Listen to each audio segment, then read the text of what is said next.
Hola, ¿qué tal? Muy buenas tardes y bienvenidos una vez más a mi oficina. Es un placer estar con ustedes y quiero hablarles acerca de otra mujer importante que ha impactado mi vida. Mientras más busco, más encuentro mujeres valientes que aportaron su esfuerzo y sacrificio al establecimiento de la iglesia. Y hoy quiero presentarles una mujer muy importante en los inicios de la iglesia cristiana. Vivió en un tiempo de mucha represión, mucha persecución, pero igual se entregó por completo al evangelio. Así que en esta tarde yo les invito a que conozcamos un poco más a Melania la Vieja, llamada con ese apodo de la Vieja, porque también existe Melania la Joven, de quien hemos de hablar en otra ocasión.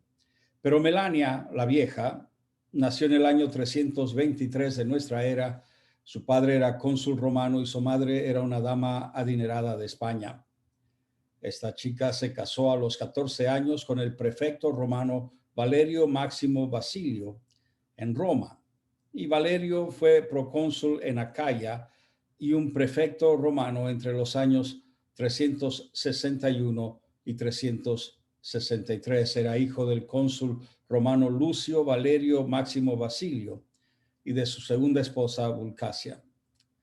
Se casó con Melania la Vieja, como dije, cuando ella tenía 14 años y era en ese entonces ya una de las ciudadanas más ricas del Imperio Romano. Melania había nacido en España, que era parte del Imperio Romano de todas maneras. El matrimonio vivió a las afueras de Roma y cuando Melania tenía 22 años, Máximo y dos de sus tres hijos murieron por una enfermedad. Y fue en ese entonces que Melania se trasladó ya dentro de las murallas de la ciudad de Roma con su hijo sobreviviente y allí fue donde escuchó el Evangelio por primera vez y se convirtió al cristianismo. El hijo que le sobrevivió, Valerio Publicola, que llegaría a ser senador romano, se casó con Seionia Albina y de esa unión nace Melania la joven. Dejó a su hijo al cuidado de personas prudentes y piadosas que cuidarían de él y de su educación y partió hacia la ciudad de Alejandría con otras damas para estudiar los movimientos cristianos del desierto.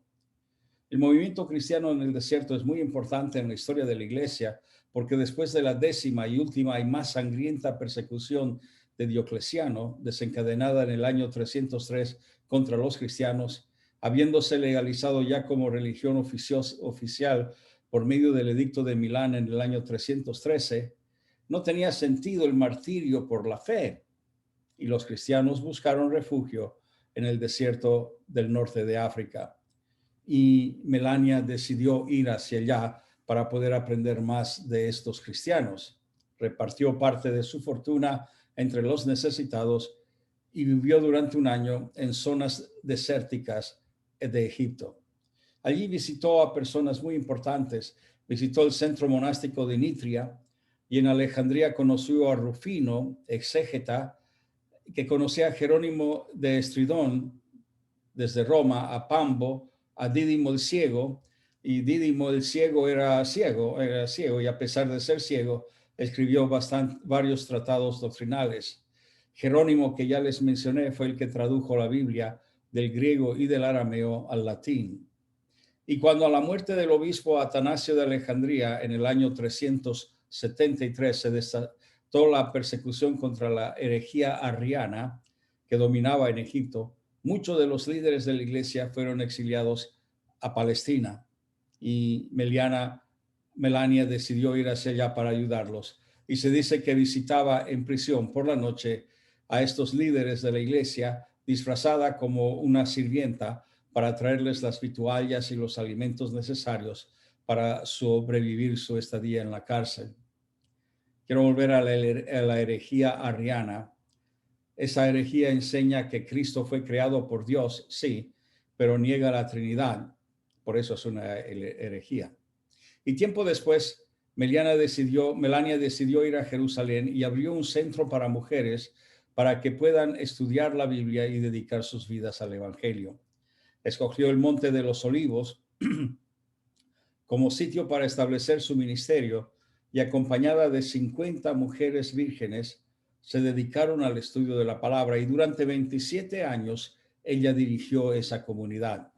También disponían de lugar para hospedar a los peregrinos que venían de toda Europa para visitar a Jerusalén. ¿Qué podemos aprender de esta mujer tan especial? Bueno, hay varias cosas que me llaman la atención. Una de ellas es su disposición a instruir a otras mujeres en los rudimentos de la vida cristiana. Ella se tomó la carga de poder replicar su experiencia en Cristo con otras mujeres. También me llama mucho la atención su generosidad y su disposición de poder ayudar a aquellos que eran necesitados.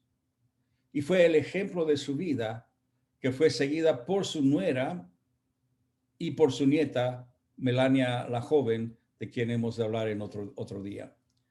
Pero el ejemplo que dejó esta mujer fue tal que muchas mujeres comenzaron a seguir a Cristo y a dedicar sus vidas al Evangelio. Lo que yo quiero decirles en esta tarde es que nuestro ejemplo habla mucho más que nuestras palabras. Y el ejemplo suyo en esta tarde ha de determinar si sus hijos y sus nietos han de seguir a Cristo o no. Y por eso yo quiero orar en esta tarde de que podamos ser el ejemplo de un buen cristiano que cause el hambre en las otras personas, de poder seguir a Cristo también, de tener la misma fe que uno tiene. Así que vamos a orar. Padre, yo pido que tú nos des la fortaleza para vivir nuestras vidas como cristianos de tal forma de que es un ejemplo para los demás y que puedan al mirar nuestras vidas y cómo reaccionamos en distintas ocasiones y situaciones, Señor, ellos decidan también seguirte a ti y tener esta misma fe que nosotros tenemos. Te lo pido en el nombre de Jesús. Amén. Amén. Bueno, como siempre, les agradezco su sintonía y si Dios así lo permite, nos veremos otra vez muy pronto. Gracias. Cuídese mucho.